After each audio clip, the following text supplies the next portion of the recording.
National Bureau of Investigation ng NBI Region 10 giimbestigahan ang Bureau of Customs sa Taguluan Port sa Misamis Oriental labot sa isyong dugay nga pag-release sa mga imported nga bugas nga midunggo sa mga pantalan. Nakatutok si Clyde Macascas.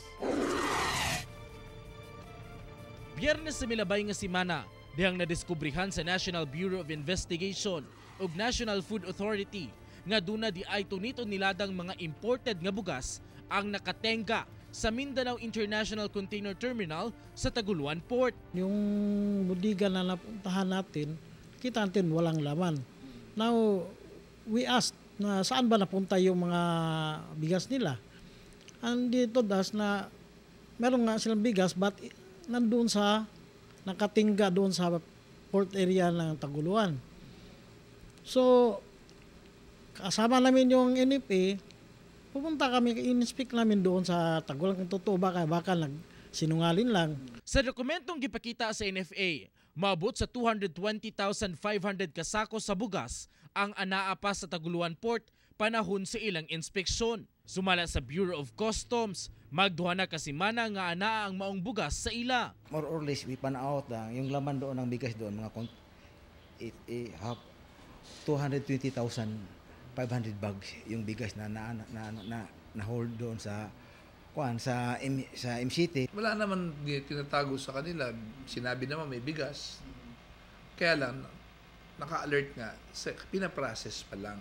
Nahibulong ang NBI kay nganong dugay nga na-release ang mga bugas sanglit base sa memorandum nga gipagula ni BOC Commissioner Isidro La Peña kaniadto pang Agosto 23 ning tuiga. Gimanduan ang tanang district collectors, lakip ang tanang concerned personnel sa immediate release sa mga rice shipment nga gi-import ilalom sa minimum access volume scheme nga dunay import permit gikan sa NFA. Sa aming lugar walang holding, nakita namin doon.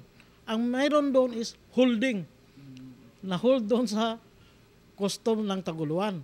Kaya nga we are puzzled. Why is it na mayroong maraming bigas doon na hold despite the directive of the head of customs? Tubag sa BOC nga alerted ang mga bugas maong strikto ang pagpagawas niini. Dungagan pa nga congested kuno ang ilang port sa milabay nga mga simana. Yung DEA namin can only process na paunti-unti lang na nagta-traffic dun sa loob. So nagkaroon ng congestion, isa pa, may na-alert na bigas sa amin, 89 containers. So yung process dun is, bubuksan namin isa-isa yon. Titignan namin kung talaga laman yan o tama ba deklarasyon. Giklaro nila nga walay nahitabong hoarding sa bugas sa ilang ahensya. Ila lang kunong gisubay ang hustong proseso. Hinoon, na-release na kini dihang na okay ang maong shipment. Wala kami sa kapasidad na mag-hoard ng, tsaka bawal.